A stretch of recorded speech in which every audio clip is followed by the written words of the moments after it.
Bonjour à tous, j'espère que vous allez bien. On se retrouve pour le brief du jeudi 12 août 2021. Donc au menu du jour, le Bitcoin comme d'habitude.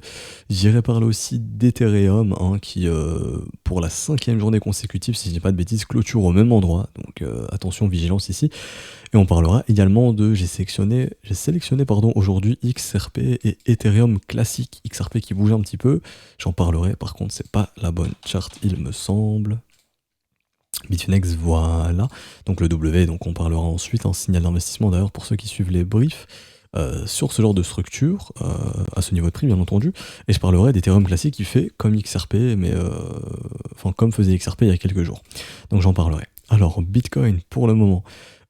Toujours en train de consolider au niveau de la résistance. Hier, si vous avez suivi le brief, on avait du coup identifié la résistance qui se créait pour les nouveaux ou les débutants. C'est vraiment une chose qui peut vous sauver, simplement identifier où le niveau but pour savoir quel niveau surveiller. Donc simplement ici, ça c'est la zone de résistance. Donc grosso modo, vous voyez, on n'arrive pas à la casser pour l'instant. On a méché légèrement un peu plus haut, mais on n'y arrive pas. Donc tant que cette zone est 46 002, 46 008 ne cède pas, on ne pourra pas reconnaître une accélération des prix vers le haut. Ok. Ce matin, rapidement en termes de momentum, on fait de nouvelles divergences ici, donc quelle information avons-nous? Simplement, une divergence traduit une perte de force, divergence baissière, et une perte de force du côté des acheteurs. Donc, multiples divergences sur ces niveaux. Donc ça indique tout simplement perte de force acheteuse, et on identifie ça à quel prix? Sur la résistance, donc 46 200, 46 800. Donc c'est ce qui fait que les vendeurs arrivent bien, pour le moment, à maintenir le prix des 46 008 et 46 200 dollars. Donc on sait que ça en fait une résistance assez conséquente. Ok. Également ici, on regarde, est-ce qu'on a eu une divergence haussière quelque part plus précédente, enfin plus bas? C'était ici dans les 43 000 dollars, etc. et quelques. Ok. 43 000 et quelques. Donc pour l'instant, on s'en fiche. Le momentum est dans la main des vendeurs, donc dans les mains des vendeurs. Donc pour l'instant, on s'attendra toujours à de la consolidation. Consolidation, car les bulls, donc les acheteurs, ont perdu le momentum. Donc ils ont du mal à pousser les prix plus haut, donc on consolide. Également, si on veut réavoir une poursuite des prix, il faudra retrouver un momentum haussier, mais également, il faudra absolument venir casser ce niveau juste ici, 46 781. Donc je mets une petite flèche verte, hop, comme ceci. Et donc, pour qu'on puisse retrouver des prix plus hauts et sortir de cette consolidation, il faut vraiment s'installer donc avec des clôtures au-dessus de ce seuil pour continuer de poursuivre plus haut. Ok, donc c'est les niveaux que vous devez surveiller aujourd'hui. Et là, on le voit bien, le marché a bien créé un range entre cette borne basse et donc cette borne haute. On est clairement dans un range, ici on est bloqué. Donc ça, c'est aussi à prendre en compte. Également, donc là, je mets ça. Et donc, en termes de momentum en 1 heure, divergence baissière, attention. Réveil des vendeurs, ici on le voit, il y a un pic de volume vendeur, donc ici les vendeurs se sont réveillés, attention également. Je passe en 4 heures juste ici, nous avons également nouvelle divergence qui s'est confirmée, donc là ça commence un petit peu à ressembler à n'importe quoi, je vais changer de chart, je vais aller sur FTX, hop, comme ceci, donc ça j'avais vu ça avec les élèves tout à l'heure, mais je vais le faire avec vous, hop, la divergence est maintenant confirmée, donc divergence baissière. Une divergence ne veut pas dire que le prix va tomber, encore une fois, ou le prix va s'écrouler. Une divergence annonce de la consolidation ou du retracement. Ok. Donc consolidation ou retracement. Tout simplement. Ou on peut même continuer de monter, mais ça sera un peu faiblard. Donc attention. On surveillera également le biais. Si le biais devient bear, ce sera également un signal de momentum baissier. Donc là, vraiment à surveiller le biais. Donc le biais, pour le mettre, c'est simple. Vous cliquez sur indicateur favori, format perso favori, mais sinon vous recherchez bias ici et vous écrivez institutionnel, ok, comme ceci. Ou alors vous ajoutez une EMA 9 et une EMA 18, mais ça vous bouffe 2 indicateurs, donc autant prendre celui-ci qui vous en bouffera qu'un. Sinon le biais est composé d'une EMA 9 et d'une EMA 18. Donc à surveiller également. Et donc si on a un retracement, on prend le précédent creux, on regarde où est la zone de rechargement, et idéalement le marché devrait s'y arrêter. Donc ici on voit que ça correspond pile poil au premier arrêt du mouvement entier, qui est donc, je vais cacher ça dans un premier temps, qui donc est au niveau des 39 900 dollars. Donc si on commence une phase de retracement, un Bitcoin qui revient à 39 900 serait plausible. Est-ce que ça signifierait que c'est la fin du monde? Non. Maintenant, également, je retire ça, hop, et donc j'ajoute la zone de rechargement exclusivement. Et donc à ce moment-là, soit le premier arrêt de ce mouvement, donc 43 100 dollars, Sinon, entre 40 800 et 39 000 $. Ce qui permettrait de continuer cette dynamique haussière. Ça ne remettrait pas en cause la dynamique, bien entendu. Donc voilà. Donc j'ai traité les deux cas, que ce soit un cas boule ou bear. Maintenant, on va plus voir sur des unités de temps plus élevées. On va voir que ça commence un petit peu à être dangereux pour le Bitcoin. On va voir ça. Je vais juste ici retirer. Hop, je vais rajouter. Je vais juste laisser pour l'instant le premier arrêt. Ok. Donc je vais passer en unité de temps 12 heures ici sur FTX. Alors. Ça, c'est un stop que j'avais vu avec les élèves. Non, je l'ai pas ici du coup, mais c'est pas grave. Ok. Donc, ah non, je suis en daily. Je passe en 12 heures ici. Alors, vigilance dans le sens où, pourquoi je vous dis vigilance ici? Parce qu'on commence à avoir du M sur le volume. D'ailleurs, on l'a aussi sur le spot. C'est vrai que j'ai oublié de commenter tout ça. Je vais le commenter avant, désolé. Alors, on a une baisse d'intérêt côté spot, ici ça se voit, hein. Vous voyez le volume ici qui est clairement décroissant, qui dessine des M, donc ça montre que les acheteurs, pareil, se calment ici, hein. Quand vous avez un volume, quand vous avez des M qui se dessinent sur le volume, ça vous montre clairement que les vendeurs se calment. Dans un rallye haussier, c'est pas des plus bullish, ok? Ça veut pas dire que c'est bearish obligatoirement, mais c'est pas des plus bullish. Faut vraiment se méfier de ce genre de mouvement ici, enfin de ce genre de volume qui est en train d'être décroissant aussi. Également en termes d'OBV, si on clôture sous ces seuils, on aura également de gros M sur l'OBV qui montrent que les capitaux ne rentrent plus autant qu'ils le faisaient au passé. Donc vraiment une perte d'intérêt ici sur le spot. A noter également la divergence qui est confirmée en 4 heures. Donc on a quand même quelques red flags ici. Je vais du coup aller ici en 12 heures. Je vais retirer les mèches. On va se mettre encore de chandelles. Et donc, si on clôture sous ce seuil ici, sous les 45 300 $ ici, donc je suis en 12 heures, ok, on aura un signal important de M-top, donc qui pourrait donc initier du retracement. Mais pour ce faire, il faut absolument clôturer sous ce seuil ici. Donc on ne clôture pas sous ce seuil, il n'y a aucune raison de penser que le marché est en train d'instaurer un sommet de marché. Pourquoi je dis ça? Car, enfin, un sommet de marché temporaire, hein. En termes de RSI ici, on est en train de pousser à la divergence encore une fois, mais surtout on a un momentum qui commence à faire des M, on retrace un petit peu, mais on refait des M, donc on a vraiment un momentum qui commence à devenir assez faible. Donc faut se méfier de tout ça, ok? Faut vraiment se méfier de ces M sur le momentum. Est-ce que ça signifiera que c'est la fin du monde? Non, personnellement, encore une fois, et c'est l'order flow qui me fait dire ça, je pense qu'on est toujours dans l'opération, donc ça je peux supprimer, c'est un setup scalping. Alors je vais passer du coup en daily. Comme je dis depuis plusieurs jours, je pense qu'on est toujours dans l'opération margin call, qui est que l'intérêt est encore trop élevé sur les contrats dérivés, qu'on n'a pas liquidé assez de vendeurs, qu'on peut en liquider beaucoup plus haut, et qu'on peut liquider beaucoup de comptes. Donc malheureusement le marché fonctionne comme ça, hein. Mais un petit retracement, vu les datas qu'on a sous les yeux, pourquoi pas? Pourquoi pas? On peut regarder rapidement en termes d'order flow. Alors, tac tac tac, regardons rapidement. Ici, on a le ratio short qui diminue, ok, le ratio long qui augmente et l'intérêt qui augmente. Donc attention, peut-être un peu de buy de dip ici. Donc des liquidations qui peuvent se créer un petit peu au sud. C'est vraiment du court terme. Pour moi, si on regarde vraiment sur du daily, etc., c'est ce qui a plus nous intéresser. Pour moi, les gens ont shorté ce marché pendant très très longtemps ici, hein, vraiment très très longtemps. Là, il suffit juste de voir l'action du prix ici qui baisse, et de voir également le funding complètement négatif ici, ok, et de voir l'intérêt exploser. Donc là, il y a vraiment beaucoup de gens qui sont venus shorter ici, également ici sur ces baisses de prix. Funding négatif, intérêt qui augmente, le prix qui baisse, beaucoup de gens sont venus shorter. Donc pour moi, il y a un paquet de shorteurs ici coincés à liquider plus haut. Donc ça m'étonnerait franchement qu'on s'arrête juste ici, ça y est, on les a liquidés. Non, je pense pas que ce soit fini. Juste techniquement, de ce qu'on a sous les yeux, un peu de consolidation, un petit peu de retracement, tant qu'on ne regagne pas le niveau des 46 780. Si on répète ce niveau, on pourra continuer plus haut. Ok, donc ce que vous avez à surveiller, vous passez en horaire, vous regardez juste la gueule du momentum. Si vous commencez à revoir des W ici, donc l'indicateur de momentum que j'utilise, c'est MACD, hein, pour ceux qui se demandent. Je vais vous l'écrire comme ceci. Si on commence à revoir du W, par exemple comme ça, on se dira ok, les bulls ont repris le momentum, c'est bon, allons pousser plus haut. On peut repousser plus haut sur du court terme. Mais là, à l'instant T, faites attention, et je vous dirais même, sur du plus court terme, hein, pour cette journée, faites très très attention vraiment au niveau de prix suivant. 46 000 $, 46 300 $. Si on commence à faire des trucs comme ça sent pas bon. En revanche, si on fait un nouveau sommet, aucun problème, let's go. Donc sur du court terme, vigilance, etc. Mais en termes d'order flow, je pense que ce marché, au cours de l'été, pourra se retrouver plus haut. En termes de liquidation, j'allais en parler. Si vraiment on veut liquider des bulls, on a ce qu'il faut dans les 39 900 $, donc tout pile sur le premier arrêt juste ici. Où est-ce qu'il est mon premier arrêt?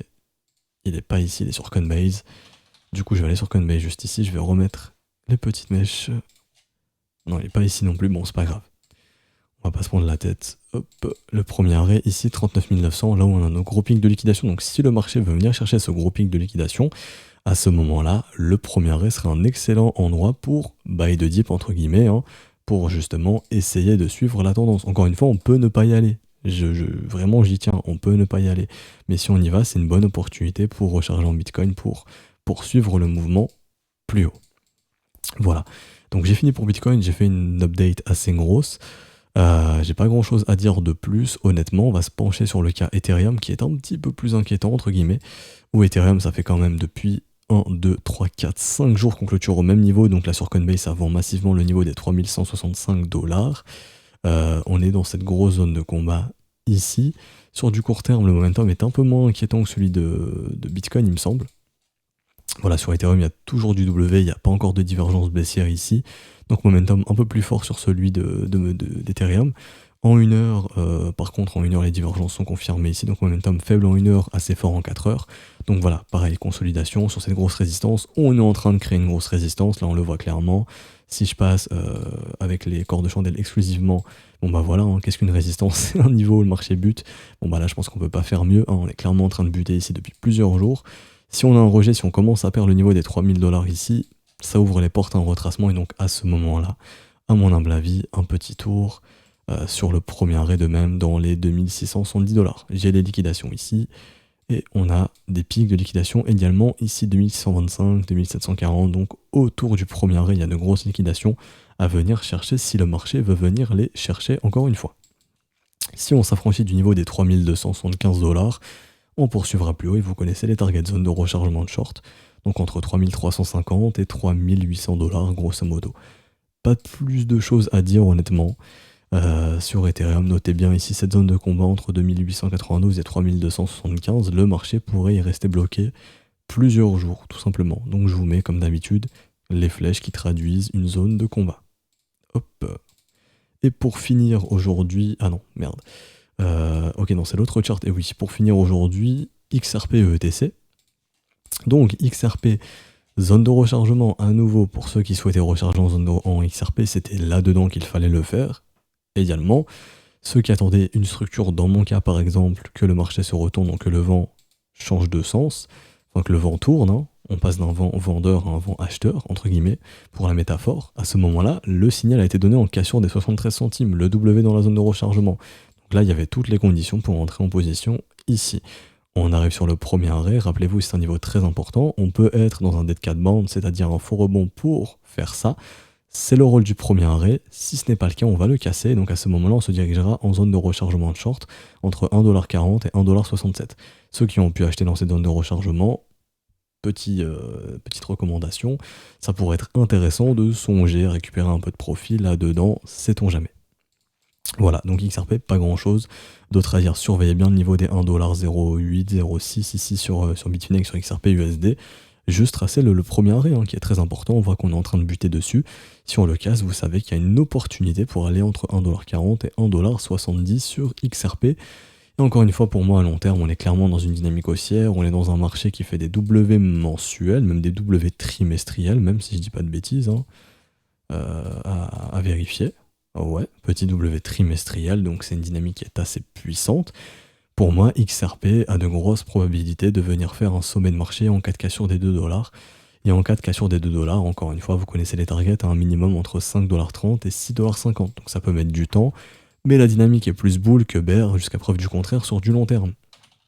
Et je sais qu'XRP est pas mal détesté, mais que nous dit XRP techniquement si on regarde depuis qu'il a été créé, entre guillemets, ou qu'il est listé pour le trading, hein. Donc là, je vais sur Poloniex.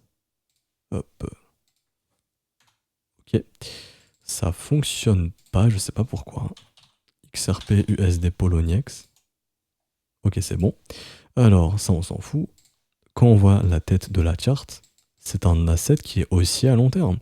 Ça, c'est haussier. Ok, creux, sommet ascendant, creux, sommet. Si on fait un nouveau sommet, on casse les 2 $. Bah derrière, on ira très très probablement péter le sommet des 3,70 $, 3,60 $. Et donc, aller en découverte de prix en fait, faire un nouveau sommet tout simplement. Et donc ici, faire un nouveau sommet. Si vraiment on regarde la charte à long terme, c'est un asset qui est bullish à long terme, hein. On peut pas nier ça.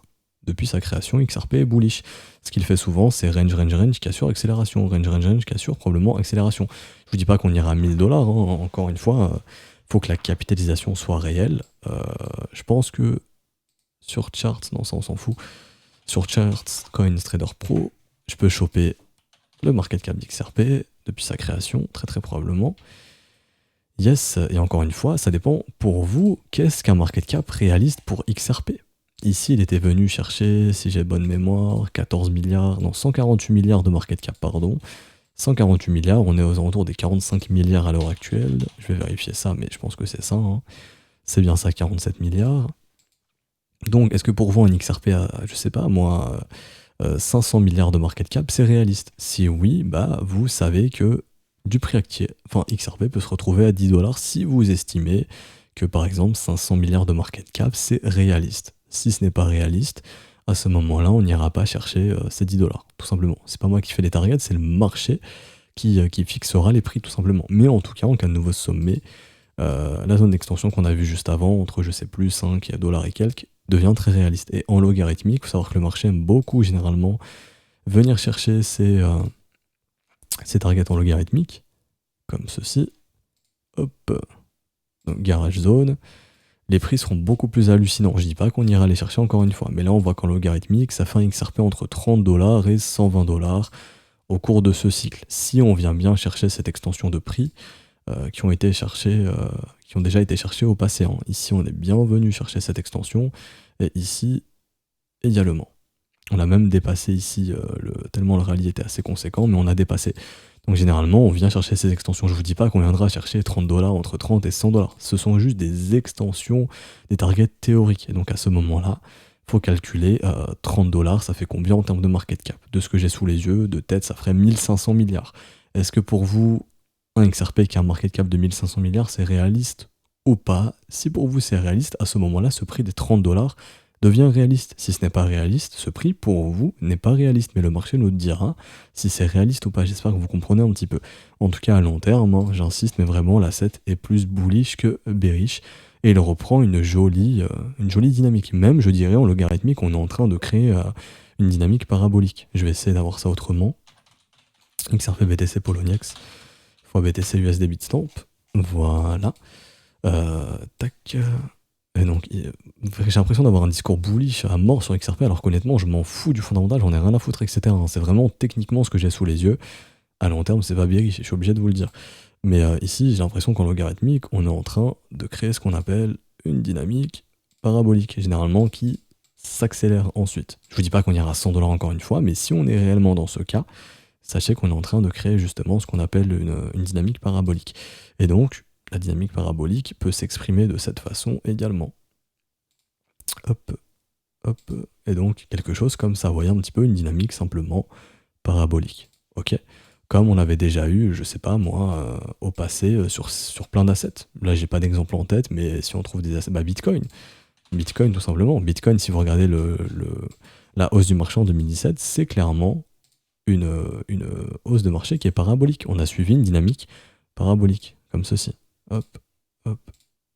Jusqu'à justement avoir rupture de cette parabole, et donc fin du marché haussier, voyez un petit peu. Et donc on est probablement d'ailleurs en train de quasiment faire la même chose à l'heure actuelle, hein. Si on estime qu'ici c'est légèrement un fake out, si on suit toujours cette dynamique, on pourrait construire quelque chose comme ça. Je suis beaucoup moins fan, honnêtement. Là, c'était vraiment très clean. Là, c'était vraiment très très propre ce qui a été fait. Là, ça l'est beaucoup moins. On pourrait même dire que ça, c'était notre dynamique parabolique, et donc qu'elle a cédé il n'y a pas longtemps, hein, qu'elle avait cédé ici, avec le M-top derrière. Ok, on pourrait quand même en reconstruire une, sait-on jamais. Voilà, bon là j'ai un petit peu dérivé, mais c'était pour revenir sur XRP, comme ça il y a l'analyse long terme, il y a l'analyse court terme, il y a tout ce qu'il faut, et je pense que tout le monde est servi ici. Et comme ça, je ferai pas de points avant longtemps, hein, tant qu'il n'y aura pas de nouvelles nouveautés, c'est-à-dire soit la zone de rechargement de short ou une cassure du sommet des 2 $. Et donc ETC pour finir ce brief. Alors, Ethereum classique, qui du coup est à l'aube de faire un gros W weekly ici, je vais juste vous retirer le biais, on s'en fout. Hop, comme ceci, ça je vais retirer également. Donc, encore une fois, est-ce qu'on vient chasser un marché qui pump comme ça de façon verticale? Non, on trace sa zone de rechargement. Donc ici, c'était entre 63$ et 36$. Le marché donc fait une mai jusqu'à 31$. Tous ceux qui achètent la zone de rechargement actuellement pour du long terme, vous avez potentiellement une bonne entrée. Également, le W weekly qui s'y dessine en zone de rechargement, c'est très positif, hein. Donc ça, c'est une superbe chose. Si on clôture au-dessus du niveau des 62,455$ ici sur Bitfinex, nous avons un signal d'investissement assez important, mais surtout une indication que le marché reprend une dynamique haussière. Ok, donc à ce moment-là, les niveaux à surveiller sont les 81$ et ensuite ce sera les 110$ et les 132$. À noter également le corps de chandelle ici, 118$, niveau très très important. Également, si j'étais investisseur et que j'achetais de l'ETC ici à 62$ environ, au niveau des grosso modo, dans cette zone de rechargement de short, 124$ pour être honnête, je récupérerais mon investissement. C'est-à-dire que si j'investissais 1000€ ici, à 124$, au double, je récupérerais mon investissement dans cette zone de rechargement de short et je laisserais courir le reste plus haut. Et donc à ce moment-là, quels seraient les objectifs en cas de nouveau sommet? Ce serait entre 236$ et 288$. Si le marché se met à retracer, exemple Bitcoin retrace, etc., à ce moment-là, je localiserai mon entrée ici sur ce niveau des 56$, voire de façon plus précise, j'essaierai d'identifier une bonne zone de support ou une zone de rechargement, donc ici, et je ferai ça entre du coup 48$ si on retrace bien et 43$. Je sais pas si je pourrais être fil, hein. Si je mets mes ordres, est-ce que j'aurai la possibilité d'être fil ou non? Bah, je sais pas, si je pouvais savoir, ce serait bien, mais pour le coup, je ne sais pas. Mais c'est ce que je ferais. En revanche, si Bitcoin ne retrace pas et que vous voulez rentrer ici, il n'y a aucun problème, hein. C'est un signal d'investissement comme un autre, c'est très bien. Sur le long terme, il y a de quoi faire des profits, et donc, target long terme, au minimum entre 240 et 280$ en cas de nouveau sommet. Également, je passe en logarithmique, puisque les targets changent. Ok. Et donc à ce moment-là, la target passe entre 430$ et 780$. Est-ce que pour vous, en ETC, entre 430$ et 720$, c'est réaliste? Oui ou non? Si c'est le cas, vous avez donc la réponse. Si ce n'est pas le cas, vous savez que vous prendrez profit beaucoup plus bas. Mais à noter également que sur du long terme, quand on voit la charte, bah, jusqu'à preuve du contraire, Ethereum classique est plus bullish que bearish, hein. On est clairement sur un asset qui est bull ici. Donc simplement, c'est bullish. Si on passe également en logarithmique, qu'on prend notre fib comme ceci, donc là je prends le fib depuis le bottom, on évolue au-dessus du premier arrêt, on est venu mécher pile poil sur le premier arrêt, W weekly, ça me rappelle le Bitcoin, je vous remontre ça rapidement, BTC USD, Bitcoin, hop, juste ici, qu'a fait le Bitcoin en 2018 lors de son bottom, premier arrêt, boum, poursuite des prix. Ok. Là d'ailleurs, à noter, hein, qu'on évolue toujours au-dessus du premier arrêt également en log. Donc pourquoi pas faire un nouveau sommet également. Et d'ailleurs, si on fait la même target sur Bitcoin, j'en profite pour faire le parallèle, hein. Ici, Garage Zone, je viens mettre hop, les extensions. On sait qu'on a une target entre 107 000 et 147 000$. Enfin bref, je retourne sur ETC. ETC USD Bitfinex. Hop, et donc là on voit bien que le premier arrêt a bien été maintenu parfaitement, W weekly, donc on pourrait se dire qu'on peut partir sur un mouvement de continuation, donc à ce moment-là venir chercher des targets plus hautes, tout simplement. Ok. Donc je pense que j'ai fini, honnêtement, j'ai pas grand chose d'autre à dire, peut-être regarder rapidement, ça je vais supprimer rapidement le momentum si on a un momentum qui est assez intéressant au niveau de la cassure. Pour l'instant je vois rien d'inquiétant. Je vois un momentum qui arrive à faire de nouveaux sommets, je vois pas de divergence baissière, je vois rien du tout, donc c'est bon signe. En weekly, bon, le momentum a été très brutal, mais je vois rien de plus à noter également. Donc franchement, ça va. Le volume, je le commande pas ici sur OTC USD Bitfinex, je vais plus faire ça sur un Coinbase. Hop, juste ici. Ce qu'on aimerait, c'est avoir un réveil des bulls également. Pour l'instant, vous voyez, même en weekly, hein, on a toujours des M, les bears sont encore assez endormis. Et en daily, c'est un peu mieux, mais c'est pas encore trop ça. Donc il faudrait vraiment une réelle cassure avec du volume pour que ce soit vraiment très très pertinent. Et donc j'en profite également pour regarder en termes de volume profile, si on a laissé des creux. On a un creux jusqu'aux 117$, donc c'est aussi un objectif à venir chercher en cas de retracement. Mais en tout cas, ce genre de chart est très très joli, hein. Quand il y a la phase de pump, la consolidation, le W en zone de rechargement, généralement, boum boum boum boum, comme ça. Et on part faire de nouveaux sommets.